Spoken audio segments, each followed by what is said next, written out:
est-ce que j'ai vraiment besoin de parler? Juste, est-ce que j'ai vraiment besoin d'expliquer ce qu'on a le droit de voir? Parce que franchement, on a eu le droit de le voir. Ce qu'on vient de voir dans cet épisode. Je sais, ça fait beaucoup de fois voir, mais c'est pas grave, vous m'avez compris. Mais franchement, bravo. Bravo, encore une fois, quelle adaptation du film, du manga, c'est magnifique, mais on va en parler, Yo, salut les potes, c'est ProPsycho, j'espère que vous allez bien, on se retrouve aujourd'hui pour parler du coup de l'épisode 65, de ce magnifique épisode 65, donc comme vous avez pu le voir dans l'intro, j'ai vraiment kiffé cet épisode, c'est un truc de ouf, et je pense que beaucoup de personnes ont aimé cet épisode pour plusieurs raisons, le choix des musiques, les voix, les scènes de fight, les sakuga qu'on a eu le droit dans cet épisode étaient juste somptueux, c'est fluide, c'est rapide, on entend l'impact des coups, là, les bruitages qu'ils ont utilisés dans cet épisode étaient franchement super cool, c'était pétillant, il y avait de la couleur et tout, de la surprise, du rebondissement, des scènes de fight améliorées, hein, clairement, c'est vous prenez la scène de fight de Boruto The Movie le film, vous prenez le manga, vous prenez les deux, vous mélangez tout ça, vous rajoutez 2 ou 3 petits trucs, et voilà, le tour est joué. Franchement, c'est superbe. Juste avant de commencer la review, je tiens à dire que j'ai ouvert une page YouTube, donc tout le monde doit commencer un peu à savoir ce que c'est, parce que ça se fait beaucoup sur YouTube. Vous avez juste à aller cliquer sur le lien qui est en description, ça vous emmène sur une page, vous regardez une publicité de 30 secondes, et ça génère 5 centimes pour le vidéaste, donc c'est-à-dire pour moi, et ça me permettrait franchement d'avoir un soutien financier qui me permettrait d'améliorer certaines choses, et voilà, c'est non négligeable. Je ferai une vidéo par rapport à ça pour expliquer un petit peu plus en détail le système et pourquoi, mais dans tous les cas, si vous avez envie de participer, que vous connaissez, c'est dans la vidéo. Merci à tous. Donc comme je l'ai dit, voilà, des belles voix, des belles musiques, des belles scènes de fight. Voilà, franchement, comment voulez-vous que je décrive plus les combats qu'on a eu? C'était juste somptueux. On avait déjà eu des scènes de fight comme ça, beaucoup plus petites, comme par exemple Sakura versus Shin Uchiwa. On avait eu également Orochimaru contre un des clones de Mitsuki, enfin des clones adultes de Mitsuki. On commençait déjà un petit peu à voir comment ça se passait un peu les fights dans Boruto. Et là, cette fois-ci, on a eu le droit franchement au summum de la fight. Combien de commentaires que j'ai vus, même sur internet et tout, j'ai vu plein de gens dire « Oh mais c'est quoi cette fight de ouf? C'est quoi ces combats de fou ?» Bah voilà de quoi est capable l'anime Boruto. Il a été sous-estimé pendant pas mal de temps par beaucoup de personnes, et je le comprends, on peut pas forcément aimer tout ce qui se passe dans Boruto. Aujourd'hui, des fights comme ça viennent clairement relever le niveau de Boruto, et voilà, il y en a même qui se mettent à faire des vidéos que quand il y a des fights comme ça. Du coup, on voit tout au début de l'épisode, avant même que la fight commence, déjà on voit un Momoshiki qui a l'air vraiment déterminé, et il dit bien que Kinshiki lui a cédé son pouvoir, et c'est comme ça que ça se passe dans leur clan. Voilà, il explique que dans leur clan, ils cèdent automatiquement leur pouvoir quand ils sont en difficulté, et qu'il y a un membre à côté, ils doivent certainement préférer se sacrifier en se laissant bouffer par leur pote pour que leur pote soit, lui, plus puissant. Tout du moins, c'est un petit peu, je pense, ce qu'il a voulu nous expliquer à sa manière. Déjà, le Momoshiki l'a rendu, comme on l'a vu, beaucoup plus sombre, beaucoup plus charismatique, beaucoup plus badass. Rien que les marques, le fait qu'il ait les yeux jaunes, ses longs cheveux, les espèces de marques noires qui descendent comme ça, franchement, il l'a rendu tellement stylé. Il l'a rendu aussi un peu plus musclé du fait certainement qu'il ait absorbé, enfin mangé le fruit avec le chakra de Kinshiki dedans. Ça a rendu franchement le personnage mais tellement cool, tellement classe. Et alors, il élimine déjà dès le début les 4 Kage assez rapidement, assez facilement. Malgré qu'il y a Gaara qui a réussi à résister un petit peu, la Tsuchikage aussi un petit peu. Mais on a vu que voilà, ça a pas fait long feu. Mais encore une fois, l'animation sublime. C'est juste ce qu'il faut. Le Gaara là qui le bloque comme ça, et puis après t'as les cheveux qui arrivent et qui attrapent Gaara pour le terminer. Du coup ça augmente le niveau de Momoshiki. C'est là qu'on se dit ouais, il a augmenté une level mais direct quoi. Derrière il veut aller se frotter du coup à Sasuke et Naruto. On voit que quand Sasuke et Naruto combattent en mode normal, on va dire, ils se font un peu dépasser quand même. Ils sont vraiment en difficulté, en danger, et limite Momoshiki joue même avec eux. On parle quand même de Naruto et Sasuke, qui sont quand même les 2 ninjas certainement les plus puissants de l'ère shinobi dans laquelle ils vivent. Les mecs ils se font malmener mais vénères. À un moment, Naruto et Sasuke décident de rentrer vraiment dans le combat. Ils ont vu que là Momoshiki déconnait plus, le mec il est vraiment pas là pour rigoler, et ils ont sorti un peu les espèces de pouvoirs qu'ils n'utilisent quasiment pas, ce qui fait que là ils augmentent vraiment le level, ils passent en full power quoi, carrément. En full power le combat est serré, mais on voit que Naruto et Sasuke arrivent à prendre le dessus finalement grâce à leur combinaison, le fait qu'ils soient 2 également, ça aide beaucoup, parce que en 1v1 contre Momoshiki sous cette forme, ça aurait été un peu compliqué je pense pour les deux, mais avec les combinaisons d'attaque qu'ils ont décidé de mettre en place, ils ont fait un espèce de remix, une nouvelle version du Shuriken Fuma où à la fin t'as Naruto du coup qui balance son Rasengan et en fait le Rasengan c'est Sasuke, après Sasuke avec son Rinnegan il l'échange avec Momoshiki. Bref, ça serait trop compliqué de vous détailler le combat parce que voilà, il est juste magnifique. Regardez-le, il est juste épique, il est cool. Et on voit qu'à la fin justement Momoshiki en a pris plein la gueule, vraiment. Quand ils ont fait, alors ça ils l'ont gardé d'ailleurs du film, quand il fait l'espèce de golem de roche avec des flammes là, ça c'était déjà une action qui était visible dans le film. C'est comme ça qu'ils avaient achevé Momoshiki dans le film de la même manière. Donc ça ils l'ont gardé et c'est cool, parce que ça veut dire que ce qu'ils ont mis dans le film est également très cohérent par rapport à ce qui se passe dans l'animé. Donc ça c'est classe. Ils ont vraiment gardé les meilleurs trucs pour nous faire un épisode de fou. Mais bref, je vais continuer. Derrière, voilà, Momoshiki il était vraiment pas bien, et là il y a l'intervention de Katasuke. Et justement dans le dernier épisode, il y avait quelqu'un qui m'avait dit ouais t'as pas parlé de Katasuke. Et c'est vrai, j'avais oublié de parler de Katasuke. Et là, on voit qu'il intervient quand même. C'est pas parce qu'on l'a pas vu traverser le portail de Sasuke qu'il n'est pas présent. Pour moi, ils ont traversé le portail de Sasuke une fois que tout le monde avait traversé. Dans le dos de Shikamaru, ils ont dû traverser, à la manière de ce qu'ils nous avaient montré dans le film. Ça nous a pas été montré dans l'animé, mais tout du moins, je pense que c'est comme ça qu'il est passé. À moins que quelqu'un les ait déposés ici, mais franchement, j'en doute. Et Katasuke, comme un abruti, d'ailleurs, le Raikage le dit bien, hein, que c'est un abruti, il a voulu utiliser son outil ninja pour mettre fin au combat parce qu'il voulait montrer que les outils ninja étaient importants, il est convaincu que c'est important, il a voulu les utiliser, sauf que ça a redonné du chakra à Momoshiki qui a aspiré toutes les techniques qu'il lui a envoyées, et comme on le sait, Momoshiki du coup peut les renvoyer beaucoup plus fort. Ça a redonné de l'énergie à Momoshiki qui a du coup piégé tous les Kage et Naruto et Sasuke.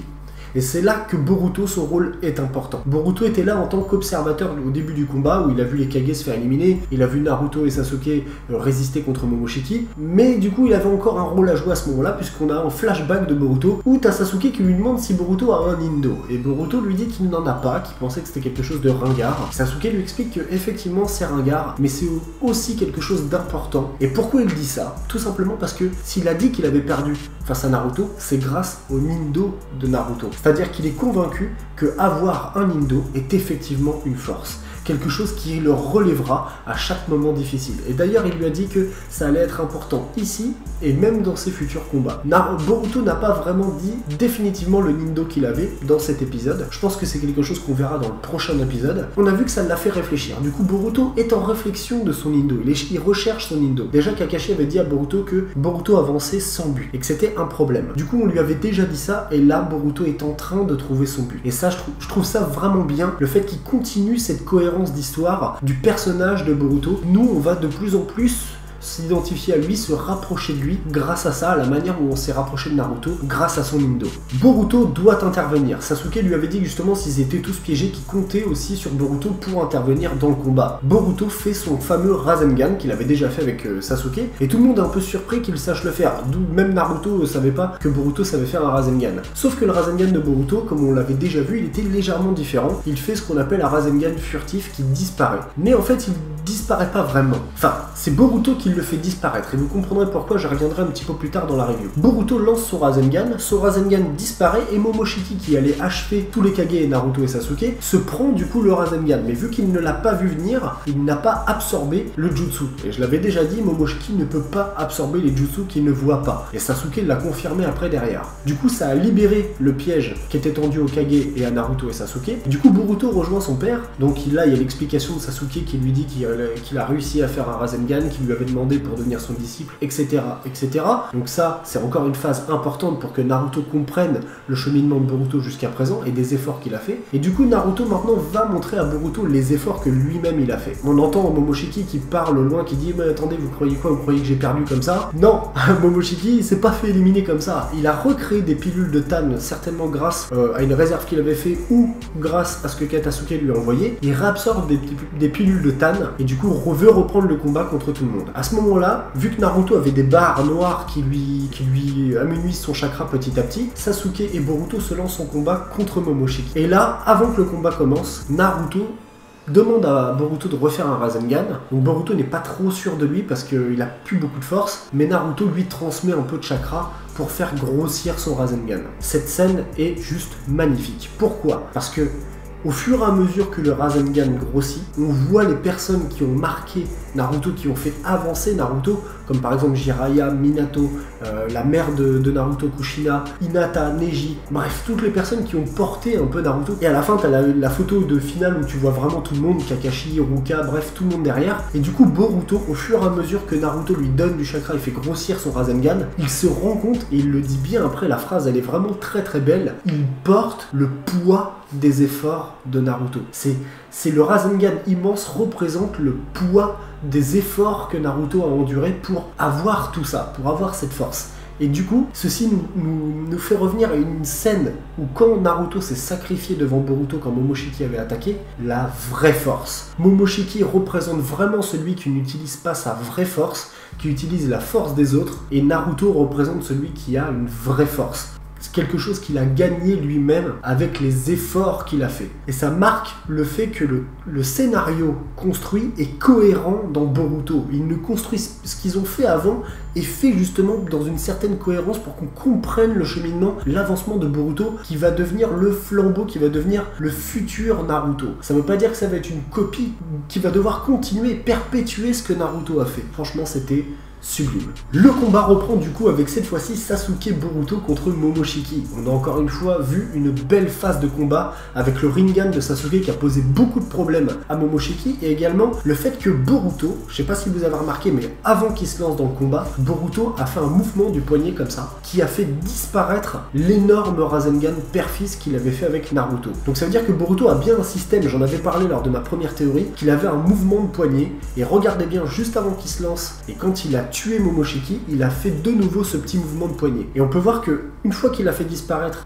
son Rasengan père-fils, pendant que Sasuke était en train de l'attaquer, Boruto attaquait simultanément. Et c'est intéressant parce que au moment où Boruto s'est jeté dans la bataille et qu'il a voulu attaquer Momoshiki, on a vu que l'œil de Boruto s'est activé. Alors est-ce que l'œil de Boruto s'est activé parce qu'il était en présence d'une menace, Otsutsuki, parce qu'on aurait tendance à croire que son œil est lié au Otsutsuki. Vous allez comprendre pourquoi. Son œil s'est activé, mais est-ce que son œil s'est activé parce qu'il n'avait plus de force à ce moment-là et son œil lui a permis de récupérer de la force petit à petit? Est-ce que c'est parce que justement il a croisé le regard de Momoshiki? Mais c'est bizarre parce que sinon ça lui serait arrivé avant. Est-ce qu'il s'est activé comme ça? À mon avis, je ne pense pas. Je pense qu'il s'est activé pour une bonne raison. Et on peut voir qu'à chaque fois que l'œil de Boruto s'est activé, c'est quand il était en difficulté, qu'il avait utilisé beaucoup de chakras, comme par exemple avec Kagura quand ils avaient affronté le mec de Kiri là. On peut voir qu'il s'était activé également quand il avait pris la lame de Sameada dans les mains. Je pense que c'est lié peut-être au fait qu'il y ait une certaine masse de chakras ou certains types de chakras à côté de lui. Et du coup, on peut voir qu'il s'est activé. Bref, le combat continue. Et derrière, Boruto fait réapparaître au dernier moment le Rasengan père-fils dans sa main. Donc c'est-à-dire qu'il est capable de enlever son Rasengan et le remettre juste avec un mouvement de poignet. Et ça, apparemment, c'est lié au Raiten. Comme nous a expliqué Sasuke précédemment, Boruto, avec les deux natures de chakra, Futon et Raiten, arrive à créer ce côté invisible du Rasengan. Et en plus, ça rajoute encore une fois de la cohérence au personnage de Boruto qui a l'affinité Raiten. Franchement, c'est génial. C'est génial. C'est cohérent, c'est parfait. C'est génial. Maintenant, on arrive sur un point important également de l'histoire, c'est-à-dire qu'il va tuer Momoshiki, et au moment où il tue Momoshiki, qui fait son fameux mouvement de poignet qui crée une espèce d'aspiration, une espèce de tourbillon qui vient aspirer à moitié Momoshiki à l'intérieur, et ben Momoshiki dit un truc, et son espèce d'œil sur le front, on a l'impression que c'est Momoshiki qui a voulu parler avec Boruto à travers la pupille de Boruto. Et il le dit, ouais, je suis en train de perdre. Et à un même moment, t'as un zoom sur l'œil de Momoshiki et sur l'œil de Boruto.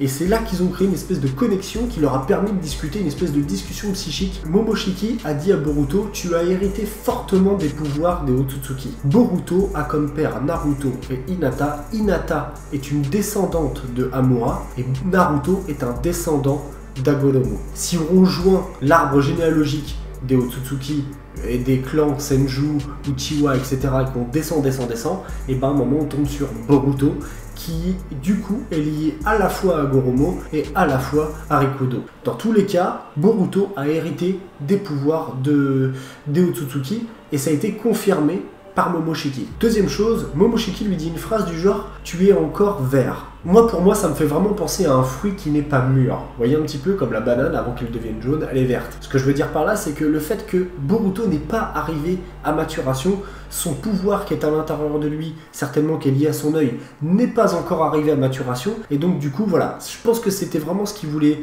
lui dire, puisqu'il a capté que Boruto avait un pouvoir de Otsutsuki en lui. Juste après, derrière, il lui dit « Tu n'es pas capable de lire ton destin. Moi, je suis capable de le faire. » Et du coup, il active son Byakugan et il regarde Boruto avec son Byakugan et il lui dit « Un jour, tes yeux bleus te déposséderont de tout. » Et ça, moi, je m'étais déjà exprimé par rapport à ça, je crois, là, dans le live ou dans une vidéo, où j'avais dit qu'il y avait justement un ending où on voyait Boruto à un moment qu'il y avait où tu le voyais devant Konoha, il baissait la tête et d'un seul coup derrière, tu voyais Konoha qui petit à petit était détruit. Et comme par hasard, tout au début de Boruto The Movie, on voit Kawaki et Boruto qui s'affrontent à Konoha dans un Konoha complètement détruit. Donc moi, j'en avais déduit à ce moment-là que Boruto allait un jour avoir peut-être des espèces de flashs du destin, comme ça, des espèces de prédictions, mais vraiment genre juste une image. Donc est-ce qu'un jour Boruto sera capable de lire le destin? Un truc qui est sûr, c'est que c'est forcément lié, cette capacité, au pouvoir de Otsutsuki, cumulé quelque part à un Byakugan. Pour moi, Boruto n'a pas le Byakugan, et je me suis déjà exprimé par rapport à ça, mais pour moi, il a quand même quelque chose qui est lié, son pouvoir, le pouvoir de son œil, le Jugan, est lié quand même quelque part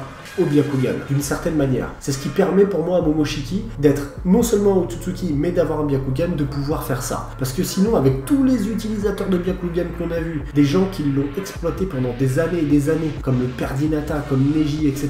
Et aucun d'entre eux n'avait été capable de lire le destin. Et ça fait un excellent parallèle avec justement Neji, qui avait toujours dit à Naruto que c'était le destin, le fait que lui, il était un Hyuga et qu'il avait le Byakugan justement, et que c'était le destin. C'est quand même assez paradoxal quand on voit que maintenant c'est un possesseur de Byakugan qui dit à Boruto que effectivement il a un destin. Tu vois, il a un certain destin. J'ai trouvé ça aussi assez bien, cette petite remarque que je me suis faite quand j'ai regardé cet épisode. Et justement, il termine sur cette phrase « Suis ton destin au terme d'une mûre réflexion ». Comme si qu'il avait tout pris, toutes les phrases qu'il lui avait dites pour lui poser cette colle juste avant de se barrer. Il a bien sûr pris la main de Boruto à ce moment-là, et ça vous allez comprendre pourquoi. Il a pris la main de Boruto à ce moment-là, puis il est parti, il s'est à moitié évaporant en disant la phrase que je vous ai dit juste avant. À ce moment-là, Naruto et Sasuke font un espèce de petit point, et c'est marrant, on voit vraiment l'espèce de relation frère qu'ils ont tous les deux, où Sasuke charrie un peu Naruto en disant voilà, moi je suis encore debout, toi t'es par terre, aujourd'hui c'est moi qui ai gagné, avec un Naruto qui lui dit ouais bon bah on va dire que c'est match nul,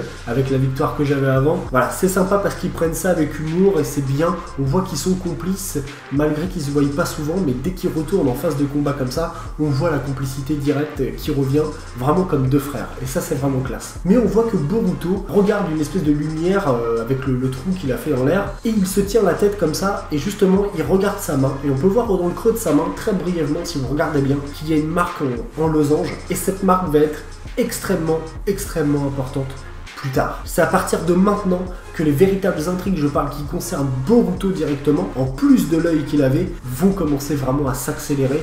Et je peux vous dire que pour ceux qui ne regardent pas les chapitres, ça va envoyer du très lourd. Je vous dis juste ça, ça va vraiment envoyer du lourd. Donc j'ai essayé de m'exprimer un petit peu par rapport à Momoshiki, ce qu'il y a eu avec Boruto, les combats qu'il y a eu, je le répète, hein, mais les fights qu'il y a eu sont juste exceptionnels. C'est franchement, ça fait partie des meilleurs fights de tout l'univers Boruto-Naruto. Il y a eu vraiment, ils ont vraiment fait du très bon travail d'animation dans ce combat. Franchement, c'était sublime. On a eu le droit à des belles musiques, on a eu le droit à une cohérence de scénario à travers le film, le manga, tout ça mélangé avec du rajout. Franchement, c'était beau. C'était franchement très beau. Ça m'en a même donné des frissons. Ça faisait longtemps que j'avais pas eu des frissons lors d'un combat, tu vois. Vraiment, c'est cool. Franchement, c'est cool. Ils arrivent à me faire ça. Et ça, c'est vraiment très beau. Dans tous les cas, j'espère que ça vous a plu, que vous avez passé un bon moment. N'hésitez pas, bien sûr, à réagir par rapport à un petit peu tout ce que j'ai dit, les hypothèses que j'ai fait. Et j'espère que, voilà, vous avez aimé. Comme d'habitude, vous savez ce qu'il vous reste à faire. J'ai plus qu'à vous souhaiter une excellente fin de journée. À très bientôt. Ciao